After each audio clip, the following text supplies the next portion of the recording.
अभी हाल ही में हमारे एक सब्सक्राइबर ने हमें मेल किया है जिसमें उन्होंने बताया कि उनका आईडीएफसी बैंक में सिलेक्शन हो गया है कस्टमर रिलेशनशिप पोस्ट के ऊपर। और साथ ही उन्होंने हमें ये बताया कि आईडीएफसी बैंक के अंदर अभी हायरिंग चल रही है जो फ्रेशर्स कैंडिडेट्स हैं उन लोगों के लिए। अब उन्होंने इसके साथ साथ हमें इसके बारे में नोटिफिकेशंस भी प्रोवाइड कराया कि ऐसी कौन कौन सी जॉब है आईडीएफसी बैंक के अंदर जहाँ पर फ्रेशर्स अप्लाई कर सकते हैं। तो आइए चलिए देखते हैं। वेलकम दोस्तों, आज हम जिस हायरिंग के बारे में बात करने जा रहे हैं वो निकल के आ रही है आईडीएफसी फर्स्ट बैंक के अंदर से। अब ये आईडीएफसी फर्स्ट बैंक क्या है इसके बारे में आज हम वीडियो के अंदर कंप्लीट बात करेंगे। और जिन सब्सक्राइबर ने हमें मेल किया है कैसे उन्होंने अप्लाई किया और कैसे उनका सिलेक्शन हुआ है उसकी सारी जानकारी आज हम इस वीडियो में आपसे शेयर करेंगे। और उन्होंने साथ ही हमें ये बताया कि आप कैसे ऑनलाइन और ऑफलाइन दोनों ही तरीके से घर बैठ के कैसे ऑनलाइन अप्लाई कर सकते हैं और ऑफिस जाकर बैंक में जाकर डायरेक्ट इंटरव्यू देकर कैश सिलेक्शन ले सकते हैं। आज हम इसी वीडियो के अंदर ऑनलाइन और ऑफलाइन दोनों ही तरीके से डिटेल में बात करेंगे।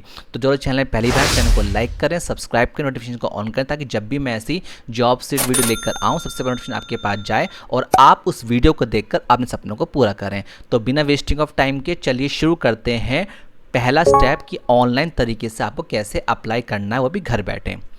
तो जैसे ही हम गूगल पर आकर डालते हैं IDFC first bank start date तो हमें पता चलता है जो आईडीएफसी फर्स्ट बैंक है वो आखिर है क्या।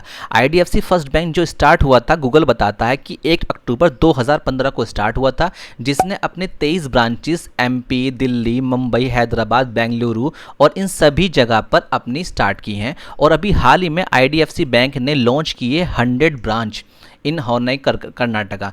कहने का मतलब यह है कि अभी आईडीएफसी बैंक का जो मेन मोटिव है वो हर स्टेट के अंदर, हर सिटी के अंदर अपनी ब्रांच को ओपन करना है, जिसके साथ ही साथ वो जितनी ज़्यादा ब्रांचेस खोलेगी उतने ही ज़्यादा कैंडिडेट्स की रिक्वायरमेंट होगी। इसलिए वो जल्द से जल्द हायरिंग कर रही है आईडीएफसी बैंक के अंदर और जो एज अ फ्रेशर कैंडिडेट्स लोग उसके अंदर अप्लाई कर रहे हैं और फ्रेशर कैंडिडेट्स की ही हायरिंग अभी चल रही है। हमें सबसे पहला मोटिव हमारा ये दिमाग में आता है कि हमें अप्लाई कैसे करना है। तो उसके लिए आप क्या करना होगा, सबसे पहले आपको गूगल पर आना पड़ेगा। यहाँ पर डालना है आपको आईडीएफसी फर्स्ट बैंक कैरियर्स। तो जैसे ही आप गूगल पे ये टाइप करेंगे, टाइप करने के बाद नीचे की तरफ आप देखते हैं फर्स्ट जो लिंक है फ्रेशर एंट्री लेवल पेज, इस लिंक पर आपको क्लिक करना। जैसे आप इस पर क्लिक करेंगे, क्लिक करते के साथ ही आपके सामने कुछ इस तरह का इंटरफेस आएगा।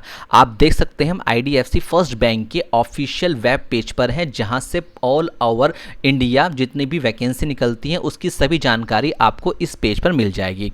मैं इस जॉब नोटिफिकेशंस का जो लिंक है वीडियो के डिस्क्रिप्शन में डाल दूंगा, आप जाकर डायरेक्ट वहां पर क्लिक करके सीधा इस इंटरफेस पर पहुंच जाएंगे। चलिए आगे बात करते हैं। तो आपने देखा होगा जैसे ही हम इस इंटरफेस पर आए, यहाँ पे customer service executive credit card inbound की जो पोस्ट है इसके नीचे लिखा हुआ है फ्रेशर। जैसे हम थोड़ा नीचे आते हैं यहाँ पे भी आपने देखा होगा फ्रेशर। कहने का मतलब ये है जितनी भी इस टाइम आईडीएफसी बैंक के अंदर पोस्ट निकली हुई हैं सभी के अंदर वो फ्रेशर कैंडिडेट्स की हायरिंग कर रहा है। साथ में जब आप लेफ्ट साइड में जाएंगे तो आप देख सकते हैं जहाँ पर सिटी लिखा है, इस पर जैसे आप क्लिक करेंगे तो यहाँ पे वो सिटी आई हैं जिन सिटी के अंदर आईडीएफसी बैंक ने अपनी पोस्ट की हायरिंग निकाली हुई है। इंडिया में 9 है, हरियाणा में 6, नोएडा में 6। इस तरीके से आप सिटी वाइज अपनी लोकेशंस के अकॉर्डिंग अपनी हायरिंग देख सकते हैं कहाँ कहाँ पे आपकी सिटी के अकॉर्डिंग हायरिंग चल रही है। बात करते हैं स्टेट की, तो स्टेट के अंदर भी आप देख सकते हैं उत्तर प्रदेश, महाराष्ट्र, तेलंगाना, हरियाणा, कर्नाटका। तो आप अपनी लोकेशंस के अकॉर्डिंग यहाँ पे अपने स्टेट देख सकते हैं। साथ ही जो फ्रेशर्स हैं उन पर आपको क्लिक करना है, अदरवाइज वैसे फ्रेशर के लिए ही जितनी भी हायरिंग चल रही तो इसके लिए अगर आप क्लिक करना चाहें तो क्लिक कर सकते हैं, अदरवाइज इसको हटा दें तो उससे कोई फर्क नहीं पड़ेगा, ठीक है ना, क्योंकि सारी यहाँ वैकेंसी इतनी भी हैं फ्रेशर्स के लिए चल रही हैं। बात करते हैं एजुकेशन लेवल की, जो भी आपका एजुकेशन आप पीजी हैं, अंडर ग्रेजुएट हैं, ग्रेजुएट हैं, आप यहाँ से सेलेक्ट कर सकते हैं। और अब बात करते हैं जो मेन इंपॉर्टेंट मुद्दा है वो है job category. Job category in the sense ये है कि आपको किस पोस्ट के लिए कहाँ पर अप्लाई करना होगा। तो आईडीएफसी बैंक के अंदर इन सभी पोस्टों के ऊपर हायरिंग चल रही है जो ऑल ओवर इंडिया होगी। किसी भी स्टेट के अंदर जो भी आईडीएफसी बैंक होगा उन सभी स्टेट के सिटी के अंदर आपको इस सारी हायरिंग देखने को मिलेगी, जिसमें आपका branch operation, branch customer service, customer care centre, collections, जो कलेक्टर जो आपका कैशियर को कलेक्ट करते हैं उन्हें कलेक्शंस बोलते हैं। तो इन सभी पोस्टों पर हायरिंग चल रही है। अब बात करते हैं, ये तो हमने बात कर लिया सिटी वाइज, स्टेट वाइज कैसे आपको यहाँ पर चेक करना है। अब आज हम यहाँ पर आपको लाइव ऑनलाइन अप्लाई करके दिखाएंगे कि आपको कैसे फॉर्म फिल करना है, और ऑनलाइन अप्लाई करने के बाद फिर हम आपको ये बताएंगे कि कैसे आप ऑफलाइन डायरेक्ट बैंक में जा करके अपना इंटरव्यू देख के सिलेक्शन कैसे ले सकते हैं। तो चलिए पहले स्टार्ट करते हैं ऑनलाइन तरीके से। मान के चलिए customer service executive credit card inbound की जो पोस्ट है ये नोएडा के अंदर निकली हुई है। अब इसको कैसे फिल करना है, सभी पोस्ट के लिए जो पैटर्न है वो सेम होगा। आज मैं आपको लाइव एक फॉर्म फिल करके दिखाऊंगा, जिस भी लोकेशंस के ऊपर आपको फॉर्म फिल करना है सबके अंदर आपको सेम मेथड यूज़ करना है। तो चलिए शुरू करते हैं। तो जैसे ही हम इस पर क्लिक करते हैं, क्लिक करते के साथ ही इसके बारे में ये इनकी जॉब आईडी, इनकी लोकेशन निकल के आ जाएगी। राइट साइड में आप देख रहे हैं अप्लाई नाउ का ऑप्शन है, आपको इस पर क्लिक करना है। जैसे आप इस पर क्लिक करेंगे, क्लिक करते के साथ ही आपके सामने इस तरह का इंटरफेस खुल के आएगा। You don't need to have an account, यानी इसका मतलब है आपको यहाँ पर अपना ईमेल एड्रेस डालना है। ईमेल एड्रेस डालने का मतलब ये होता है कि जब भी कोई आप फॉर्म फिल करते हैं तो ईमेल आईडी पर आपकी सारी जानकारी दी जाएगी। जो भी आपका इंटरव्यू होगा, जो भी आपका नियरेस्ट जो भी आपको सेंटर प्रोवाइड किया जाएगा लोकेशंस पे आने के लिए, वो सभी आपको मेल किया जाएगा। तो यहाँ पर आपको अपना ईमेल एड्रेस लिखना है और then I agree with terms पे करके नेक्स्ट करना है। ये करने के बाद आपके जीमेल अकाउंट पर एक ओटीपी जाएगा, वो ओटीपी आप यहाँ फिल करके नेक्स्ट कर दीजिएगा। जैसे ही आप ओटीपी फिल करके नेक्स्ट करेंगे तो आपके सामने इस तरह का इंटरफेस खुल के आ जाएगा, जहाँ पर आपको कंप्लीट फॉर्म 4 स्टेप्स में फुल करना है। राइट साइड में आप देख पा रहे हैं 1 to 4, यानी कि 4 स्टेप्स के अंदर आपको ऑनलाइन फॉर्म फिल करना होगा। तो चलिए शुरू करते हैं। तो जैसे आप नीचे आते हैं, आपने देखा होगा पहले ही जो लिंक है वो ले रखा है रिज्यूम के ऊपर और अप्लाई विद लिंक्डइन, यानी कि जिन लोगों ने लिंक्डइन पर अपनी प्रोफाइल बना रखी है वो यहाँ से डायरेक्ट अप्लाई कर सकते हैं, और जिन्होंने नहीं बना रखी वो डायरेक्ट रिज्यूम के बिहाफ पर अप्लाई कर सकते हैं। रिज्यूम के अंदर सबसे पहला मेन बात ये आती है, रिज्यूम एक ऐसी चीज़ होती है जिस पर आपका ऑनलाइन सारा सिलेक्शन बेस्ड होता है, यानी कि जब आप कहीं ऑनलाइन अप्लाई करेंगे और उसमें रिज्यूम लगाएंगे तो वो रिज्यूम के आधार पर ही आपका सिलेक्शन किया जाएगा। तो हम लोग जब फ्रेशर, यानी हमने 10th की है या 12th की है, हमने जस्ट अभी ग्रेजुएशन कंप्लीट करी है, तो हमें ये नहीं पता होता कि रिज्यूम के अंदर आखिर लिखना क्या होता है, ऐसी कौन कौन सी हमें गलती नहीं करनी जिसकी वजह से हमारा सिलेक्शन नहीं हो पाएगा या फिर हमें रिजेक्शन मिलेगा, और हमें ऐसा क्या क्या ऐड करना है रिज्यूम के अंदर जिससे हमारा सिलेक्शन हो सके। तो इसके ऊपर मैंने कंप्लीट डिटेल्स में रिज्यूम के ऊपर वीडियो बना रखी है। आप जैसे ही चैनल पर जाएंगे, जैसे आप अर्निंग क्लास अकेडमी के ऑफिशियल चैनल पर जाएंगे, जाने के बाद प्लेलिस्ट पर क्लिक करते के साथ ही आपको यहां दिखाई दे रहा होगा how to make a resume. इस पर क्लिक करके आप रिज्यूम जुड़ी हुई इतनी भी आपकी प्रॉब्लम्स हैं, परेशानी है, वो 2 मिनट में सॉल्व कर सकते हैं और घर बैठे आप बहुत ही अच्छा रिज्यूम बना सकते हैं। तो चलिए वापस चलते हैं अपने फॉर्म पर। तो आप इस वीडियो को देख करके कंप्लीट रिज्यूम बना करके यहां अपलोड कर दीजिएगा, ठीक है। चलिए आगे चलते हैं। तो जिन जिन पर ये स्टार लग रहा है केवल आपको वही फिल करने, अदरवाइज आपको कुछ और फिल नहीं करना, ठीक है। तो टाइटल में आपका डालना है मिस्टर मिस, जो भी आप हैं वो यहाँ डाल दीजिएगा, फर्स्ट नेम लास्ट नेम, ठीक है, मिडिल नेम छोड़ दीजिए, देन अपनी ईमेल आईडी जो आपने डाला और देन यहाँ पे अपना फ़ोन नंबर डालने के बाद जो लास्ट में नेक्स्ट है यहाँ पर आपको क्लिक करना है। जैसे आप क्लिक करेंगे तो यहाँ आपसे पूछेगा आपका जेंडर, आप मेल हैं फीमेल हैं, और आपका मैरिटल स्टेटस, आप डाइवोर्स्ड हैं या मैरिड हैं, सिंगल हैं, विडो हैं, किसी के लिए भी आप यहाँ पर डाल सकते हैं। अब आता है आपका date of birth. Date of birth जो है आपने वहाँ से फिल कर दीजिएगा। साथ में फिर आपका कंट्री आता है, देन स्टेट, सिटी और टाउन, उसके बाद आपको पिन कोड फिल करना, यहाँ पर आपको एड्रेस फिल करना है। थोड़ा नीचे चलेंगे तो आपको आता है एजुकेशंस, यानी कि आपको यहाँ पे भले ही स्टार नहीं दे रखा बट एक लाइन दे रखी है कि highest education is mandatory and needs to be updated. इसका मतलब ये है, ये उन लोगों के लिए जिन लोगों ने केवल 10th की है या वो 12th के पेपर दे रहे हैं, या जिन्होंने अभी 12th की है वो ग्रेजुएशन के अंदर हैं, अभी ग्रेजुएशन कर रहे हैं। तो ये उन लोगों के लिए, ताकि IDFC की जो ऑफिशियल वेबसाइट है वहाँ पर आपका डाटा पहुँच सके कि आप कितने पढ़े लिखे हैं या फिर आप इस टाइम क्या स्टडी चल रही है। अगर आप यूनिवर्सिटी में हैं, जो भी आप काम कर रहे हैं वो यहाँ फिल कर सकते हैं। अगर आप कॉलेजेस के अंदर अपने कॉलेज डाल सकते हैं। तो जितनी आपकी हाईएस्ट क्वालिफिकेशन होगी उसके आधार पर इनके पास आपका डाटा पहुँच जाएगा कि आपने 12th की हुई है या आपने ग्रेजुएशन की हुई है, उसके आधार पर आप कौन सी पोस्ट के लिए एलिजिबल हो सकते हैं, ठीक है। उसके बाद नीचे लिखा है इफ फ्रेशर, यानी कि हम लोग क्या कर रहे हैं, हम फ्रेशर के लिए अप्लाई कर रहे हैं, तो आपको ईयर्स मंथ के अंदर 00 पुट करना है। ये इन्होंने अपने पेज के अंदर बता रखा है, आप देख सकते हैं। ठीक है, तो हम यहाँ पे 0 कर देंगे, यहाँ पे भी 0 कर देंगे। उसके बाद नहीं चलते हैं, अब आता है प्रीफर्ड लोकेशन, जिसका हर इंसान को इंतज़ार होता है। इसका मतलब ये होता है जिस भी एड्रेस पर आप रहते हैं, आप उस एड्रेस पर जो भी IDFC बैंक आपकी नियरेस्ट पड़ेगा वहाँ पर सीधा पोस्टिंग ले सकते हैं। तो आप वो पोस्टिंग की जो एड्रेस है उसका नाम ही डाल सकते हैं। फॉर एग्जाम्पल आप दिल्ली से हैं या बिहार से हैं और आपके बिहार में जो नियरेस्ट IDFC बैंक पड़ता है, तो आप वहाँ की लोकेशन यहाँ फिल कर सकते हैं। तो इसके चांसेस ये होते हैं कि सीधा आपको पोस्टिंग वहाँ दे दी जाएगी अगर आपका सिलेक्शन हो जाता है। ठीक है, उसके बाद स्किल्स आप डाल सकते हैं। अगर आपको कंप्यूटर नॉलेज है या फिर आपको टाइपिंग आती है, कुछ भी ऐसा वर्क आता है जो एक बैंक के अंदर बहुत ज़रूरी है, तो आप यहाँ पे फिल कर सकते हैं। Otherwise it is not mandatory, ये ज़रूरी नहीं है। उसके बाद जब आपको नेक्स्ट पे क्लिक करना है, ठीक है, आपने देखा होगा हमने 2 स्टेप्स कंप्लीट कर लिए, हम 3rd स्टेप पर आ गए हैं। 3rd स्टेप जो है बहुत ही ज़्यादा केयरफुली आपको भरना, क्योंकि यहाँ पर आपको काफ़ी ज़्यादा येस और नो के सवाल पूछे गए हैं जिस पर आपको बहुत ही फोकस से काम करना है। चलिए, ये लिखा हुआ है have you ever had FIR और इन्वेस्टिगेशन, या आपके ऊपर कोई लीगल केस चला हुआ है, तो यहाँ पर आपको नो करना है। ठीक है, उसके बाद अगर आप फ्रेशर हैं और तो आपको यहाँ पे NA करना है। Do you have immediate relative family member, कोई आपका IDFC बैंक में काम कर चुका है? नो। तो मोस्टली आपको सभी जितने भी यहाँ पे फॉर्म लिखा है सभी में आपको नो फिल करना है, क्योंकि इनके मतलब सबका यही है कि आपका कोई रिलेटिव IDFC बैंक में काम करता है या फिर IDFC बैंक के अंदर कभी आपने कभी काम किया है। तो यही सब चीज़ें आपसे पूछ रहे हैं, आपके ऊपर कोई लीगल एक्शन हुआ या आपके ऊपर कभी FIR दर्ज हुई है या किसी केस के अंदर आपका नाम आया, तो वो एक डाटा अपने पास तैयार करते हैं जिससे कि ईजिली उनको आसानी हो आपको हायरिंग करने के लिए। उसके बाद नीचे आपको आई एग्री पे क्लिक करना है, देन दोबारा आपको आई एग्री पे क्लिक करना है।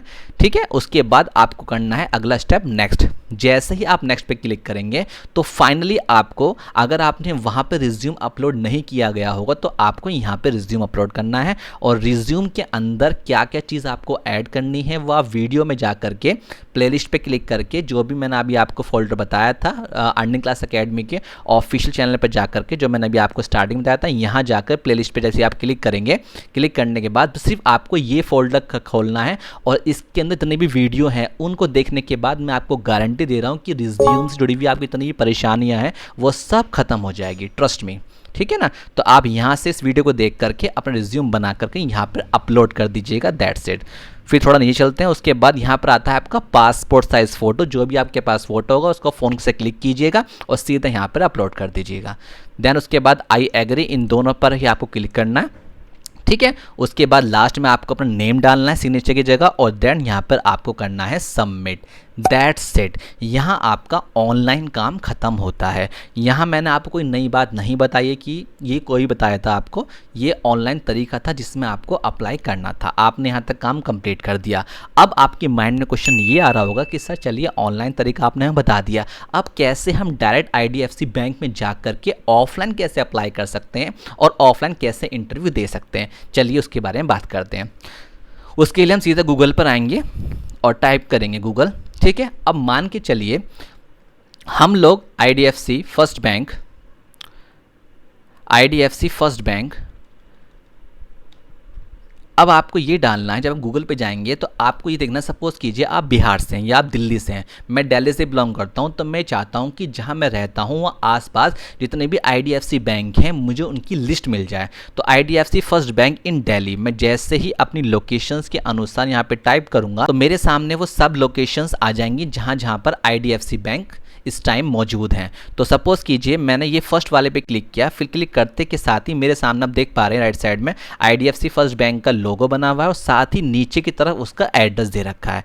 तो इससे आप क्या समझे कि आपको अपने जो एड्रेस है उसके नियरेस्ट ये पता चल गया कि IDFC बैंक यहाँ पर इस लोकेशन पर पड़ता है और साथ में आपको एड्रेस मिल गया। अब एड्रेस आपको मिल गया तो आप ईजिली वहाँ विजिट कर सकते हैं। जब आप एड्रेस लेकर के सीधा वहाँ जाएंगे, अब आपके माइंड में क्वेश्चन ये आएगा कि सर हम मिलेंगे किससे वहाँ पर, क्योंकि बैंक के अंदर तो हमें पता ही नहीं है वहाँ मिलना किससे है, कौन हमारी हायरिंग करेगा। तो मैं उसके लिए आपको बता देता हूँ कि आप किसी बैंक में अगर जॉब के लिए जा रहे हैं या इंटरव्यू के लिए जा रहे हैं तो आपको केवल वहाँ पे बैंक के जो ब्रांच मैनेजर होता है आपको केवल उससे मिलना है, क्योंकि ब्रांच मैनेजर के हाथ में अथॉरिटी होती है उस पूरी ब्रांच की। वो जिस एम्प्लॉय को चाहे हायरिंग कर सकता है, जिसको चाहे वहाँ से निकाल सकता है, और तो और वो जितनी और हायरिंग है उसको लगता है कि इस बैंक में और कैंडिडेट्स की हायरिंग होनी है तो वो उसकी हायरिंग भी कर सकता है। तो ब्रांच मैनेजर का मतलब यही होता है उस पूरी ब्रांच का मैनेजर।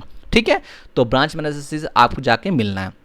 अब आपके माइंड में क्वेश्चन आ रहा है कि सर ठीक है, हमने एड्रेस आपने हमें दे दिया है, एड्रेस दे दिया, हम वहाँ बैंक में चले भी गए, ब्रांच मैनेजर से मिल भी लिए, बट हम किस पोस्ट के बारे में बात करें, क्योंकि हमने तो अभी 10th की है और 12th की या ग्रेजुएशन करी है, हमें ये नहीं पता कि कौन बैंक के अंदर किस पोस्ट पे क्या काम होता है। तो इसका भी आंसर IDFC बैंक ने अपनी ऑफिशियल वेबसाइट पर दे दिया है। वो कैसे? जब आप इसकी ऑफिशियल वेबसाइट पर पहुँचेंगे तो आपने देखा होगा नीचे की तरफ एक जॉब कैटेगरी थी, यानी कि आपने देखा होगा credit risk fraud collection operations manager branch customer service. यानी कि अब आप खुद समझ सकते हैं IDFC बैंक ने अपनी ऑफिशियल वेबसाइट पर ये बता दिया है कि इन कैटेगरी में हम लोग हायरिंग करते हैं। तो आपके पास एक लिस्ट बन गई है कि हाँ इन कैटेगरी में आप जॉब के लिए अप्लाई कर सकते हैं। अब आपने देखा होगा branch operation and branch customer service या रिलेशनशिप मैनेजर, इन सब पर आपने देखा होगा काफ़ी ज़्यादा ये पोस्ट ना कॉमन होती हैं हर बैंक के अंदर। तो चलिए आज हम बात करते हैं ब्रांच ऑपरेशन के बारे में कि ब्रांच ऑपरेशंस के लिए आप कैसे जा करके अप्लाई कर सकते हैं। तो सपोज कीजिए हमने ब्रांच ऑपरेशन यहाँ से पिक कर लिया है कि आज हम इस पोस्ट के लिए इंटरव्यू देने जाएंगे। तो इंटरव्यू जब आप देने जा रहे हैं ऑफलाइन, तो उसकी आपको कुछ तैयारी करनी पड़ेगी। वो कैसे? सबसे पहले आपको क्या काम करना पड़ेगा, गूगल पे आना है, आपको डालना है chat.openai.com। जैसे आप इस पर क्लिक करेंगे तो आपके सामने कुछ तरह का इंटरफेस खुल के आ जाएगा। तो हमें क्या डालना है, मैंने डालने से पहले आपके लिए यहाँ पर ऑलरेडी लिख के रखा है ताकि आपका टाइम बच सके। ठीक है, तो हम यहाँ पे क्या करेंगे, व्हाट आर द फंक्शन।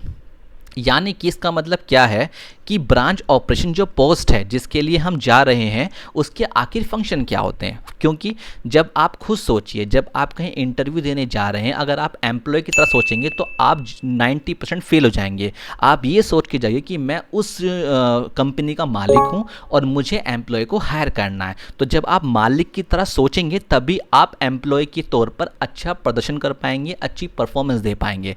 तो हमें सबसे पहले क्या देखना है कि ठीक है हम ब्रांच ऑपरेशन के लिए अप्लाई करने जा रहे हैं, बट हमें उसके फंक्शन ही नहीं पता। अगर हमसे मैनेजर ने ये पूछ लिया कि एक बात बताइए ब्रांच ऑपरेशंस के फंक्शंस क्या होते हैं, तो हमें तो पता ही नहीं है। तो उसके लिए हम ChatGPT की हेल्प लेंगे। तो हमने क्या लिखा, what are the function about branch operation, और उसके बाद हमने कर दिया एंटर। अब ये हमें ब्रांच ऑपरेशंस के जो फंक्शंस होते हैं उनको पॉइंट में लिखकर दे देगा। उसका बेनिफिट क्या होगा कि अगर हम कोई पैराग्राफ गूगल से रट के जाते हैं तो ये चांसेस हैं कि हम उसे भूल जाएंगे, बट अगर पॉइंट्स हम लिख कर जाएंगे या अपनी लैंग्वेज में लिख लेंगे तो हम पॉइंट्स को आसानी से बता सकते हैं, जो कि हम बताते वक्त काफ़ी कॉन्फिडेंस महसूस करेंगे। तो इस तरीके से इन्होंने ChatGPT ने हमें ब्रांच ऑपरेशंस के फंक्शन बता दिए कि ऑपरेशन मैनेजमेंट करना, डे टू डे ऑपरेशन करना, स्ट्रेटेजिक प्लानिंग करना, फाइनेंशियल मैनेजमेंट करना। तो आप जितने भी इसने पॉइंट लिख कर दिए हैं अब तक 9-10 पॉइंट जो भी इन्होंने पॉइंट लिख कर दिए हैं, इन सभी को एक पेज पेन लेकर के कॉपी लेकर के उस पर नोट कर लीजिए। उससे क्या होगा, आपको इस पर्टिकुलर पोस्ट के फंक्शन के बारे में पता चल गया। तो ये आप लर्न कर लीजिएगा अपनी लैंग्वेज के अंदर। ठीक है, अब बात यह आती, चलिए फंक्शन आपको पता चल गया।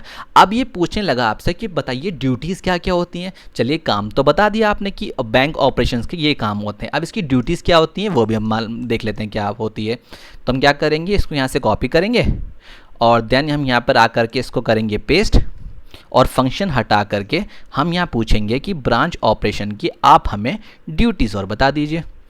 तो जैसे ही हमने इनसे पूछा what are duties about branch operations, तो इन्होंने हमें क्या किया, उसकी ड्यूटीज़ भी बता दी वही पॉइंट के अंदर। स्ट्रेटेजी ड्यूटीज़ करना, फाइनेंशियल ड्यूटीज़ करना, उसके अंदर बजट आता है, कॉस्ट कंट्रोल, फाइनेंशियल रिपोर्टिंग, और मार्केटिंग शेयर्स ड्यूटीज़ में क्या क्या होता है उसके कीवर्ड ये बता दिए। तो कहने का मतलब ये है कि आप किसी भी पोस्ट के लिए जा रहे हैं, मैं ये नहीं कहना चाह रहा आप ब्रांच ऑपरेशन के लिए जाइए, आप जो भी आपको यहाँ पर इंटरेस्ट लगता है, सपोज कीजिए आप कस्टमर केयर सेंटर के लिए जा रहे हैं या सेल्स एंड रिलेशनशिप मैनेजर के लिए जा रहे हैं, तो आप उस पोस्ट के बारे में ChatGPT से कंप्लीट हेल्प ले सकते हैं कि ड्यूटीज़ क्या क्या होते हैं। आप डालिएगा what are duties about branch operation की जगह यहाँ पे डाल दीजिएगा रिलेशनशिप मैनेजर या फिर कस्टमर सर्विस। तो आप यहाँ पे ड्यूटीज़ और उसके जो फंक्शंस होते हैं, अभी हमने फंक्शंस के बारे में बात कर ली है और हम ड्यूटीज़ के बारे में बात कर ली है। तो जब आपको फंक्शन और ड्यूटीज़ दोनों पता चल जाएंगे तो आप क्या होगा, जब आप वहाँ इंटरव्यू में बैठेंगे तो आप बहुत ज़्यादा कॉन्फिडेंस महसूस करेंगे और उनके सवालों का अच्छे से आंसर दे पाएंगे। और मैं आपको रिकमेंड यही करना चाहूँगा, जो पॉइंट ये बता रहा है उसको पहले आप एक पेन कॉपी पर लेकर के नोट कर लीजिएगा। उससे क्या होगा, जब आप पॉइंट्स को अपने हाथ पे टिप्स पर रट लेंगे तो आप वहाँ आसानी से उनको बता सकते हैं। तो क्या होता है, हर बैंक के अंदर अपनी ट्रेनिंग होती है। इंटरव्यू के अंदर सिर्फ केवल आपका माइंड को जज किया जाता है कि आप जिस पोस्ट के लिए अप्लाई करने आए हैं असल में आपको उसके बारे में कुछ पता है या नहीं। तो जब आप ये सारी बातें, उसके फंक्शन, उसके ड्यूटीज़ बता देंगे तो इंटरव्यू लेने वाले के ऊपर आपका एक पॉजिटिव इम्पैक्ट जाएगा और वो आपको 200% सेम डे हायर ज़रूर करेगा। और उसके बाद जो भी उसके फंक्शन के काम होते हैं वो आपको ट्रेनिंग में बता दिया जाएगा। That's it. आपको सिर्फ इतना काम करना है। मैं ये नहीं कहना चाह रहा आप IDFC बैंक में जाएं, आप किसी भी बैंक, जो भी आपका लोकल बैंक पड़ता है, सीधा वहाँ जाकर ब्रांच मैनेजर से मिलिए और जिस पोस्ट के लिए जा रहे हैं उस पोस्ट के बारे में कंप्लीट जानकारी ChatGPT से ले लीजिए ताकि आप इंटरव्यू में कॉन्फिडेंसली आंसर दे सकें। और आपको स्टार्टिंग ये करनी है, मैं आपको थोड़ा सा बता देता हूँ। जब भी आप इंटरव्यू में जाएंगे सबसे पहले अपना सेल्फ इंट्रोडक्शन अच्छे से प्रिपेयर कीजिए। गूगल पे बहुत सारे फोटोज़ पड़े हैं, आर्टिकल्स पड़े हैं, वहाँ से सेल्फ इंट्रोडक्शन एक कॉपी पे लिखिए ताकि आप कम से कम शब्दों में अच्छी बातें बोल पाएँ। और सेकेंडली, जो भी पोस्ट के लिए आप जा रहे हैं उसके फंक्शन और उसके ड्यूटीज़ अच्छे से अपनी लैंग्वेज में पॉइंट बना करके, जिस तरीके से यहाँ पॉइंट दिए, इसको एक बार लर्न कर लीजिए। आपको सिर्फ इतना काम करना है, दैट्स इट, और कुछ नहीं करना। यकीन मानिएगा, ट्रस्ट मी, 200% ट्रिक काम करेगी और आप आसानी से बैंक के अंदर हायर कर अपना आपको हायरिंग करा लेंगे। बेनिफिट क्या होगा? अब आपके माइंड में क्वेश्चन ये आ रहा होगा, सर हमें क्यों लेंगे, हम तो फ्रेशर हैं। क्योंकि IDFC का अब मोटिव है जल्द से जल्द नई नई जगह पे ब्रांच खोलना। जब जब IDFC अपनी ब्रांच खोलेगा तो वहाँ न्यू एम्प्लॉय की ज़रूरत पड़ेगी। जब नए एम्प्लॉय की ज़रूरत पड़ेगी तो वहाँ भी जो ब्रांच मैनेजर होता है उसके हाथ में पावर होती है कि वो किसको हायर करे किसको ना करे। तो जिस पोस्ट के लिए आप जा रहे हैं, जब उसके बारे में आपको नॉलेज होगी तो आप औरों से अपना आपको अलग दिखाएंगे। जब औरों से आप अलग दिखाई देंगे तो डेफिनेटली आपको हायर जरूर किया जाएगा।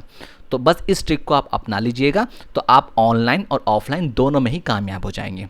तो आई होप आप लोग समझ गए किस तरीके से यहाँ पे हायरिंग कर चलती है, किस तरीके से आप IDFC बैंक के अंदर अप्लाई कर सकते हैं। मैंने आपको ऑनलाइन तरीका बता दिया कैसे आपको अप्लाई करनी है, और ऑफलाइन तरीका मैंने आपको बता दिया है जहाँ पे आप इजीली गूगल पे जा करके उसका एड्रेस फाइंड आउट कर सकते हैं, जो भी आपकी लोकेशन है। और लोकेशंस के बाद जब आपको एड्रेस मिल जाएगा, एड्रेस पर सीधे वहाँ जाइए, रिज्यूम के अंदर जिस पोस्ट के लिए आप जा रहे हैं उस पोस्ट के बारे में आप यहाँ से ले सकते हैं आइडिया। जो मैंने आपको बताया ये जॉब कैटेगरी है, इन जॉब कैटेगरी में उस पोस्ट को अपने रिज्यूम में मेंशन कीजिए कि सर हम इस पोस्ट के लिए अप्लाई करना है, और उसके फंक्शन और उसके ड्यूटीज़ ChatGPT से लिखवा लीजिए। सिर्फ आपको ये 3 काम करना है। यकीन मानिएगा, आप खुद देख करके हैरान हो जाएंगे कि सर इतना आसान था, हम इंटरव्यू भी दिया है। जो लोगों ने स्ट्रेटेजी को अपनाया है वो ईजिली वहाँ पर हायरिंग हो चुके हैं और ट्रेनिंग करके एक अच्छी लाइफ जी रहे हैं। तो आप क्यों नहीं कर सकते? हर इंसान 10th कर लेता है, 12th कर लेता है, ग्रेजुएट कर लेता है और दिमाग में यही रहता है कि मुझे जॉब मिल जाए। तो जॉब अब आपको मौका दे रही है, बार बार ऐसे मौके नहीं मिलते। और बैंक जो अभी नया नया खुला है, जिसकी ब्रांच खुली हुई है, तो वहाँ तो ऑलरेडी ज़रूरत है। आप नहीं करेंगे तो कोई और करेगा, तो और लोग उस चीज़ के फ़ायदा उठाएं उससे पहले आप जाके फ़ायदा उठाइए। तो इस स्ट्रेटेजी से अगर आप फॉलो करेंगे तो डेफिनेटली आपका सिलेक्शन ज़रूर होगा। तो आई होप आप लोग समझ रहे कैसे आपको अप्लाई करना है। मैंने आपको ऑनलाइन और ऑफलाइन दोनों ही तरीका बता दिया। जो भी आपको बेस्ट लगता है आप जाकर उससे अप्लाई कर लीजिएगा।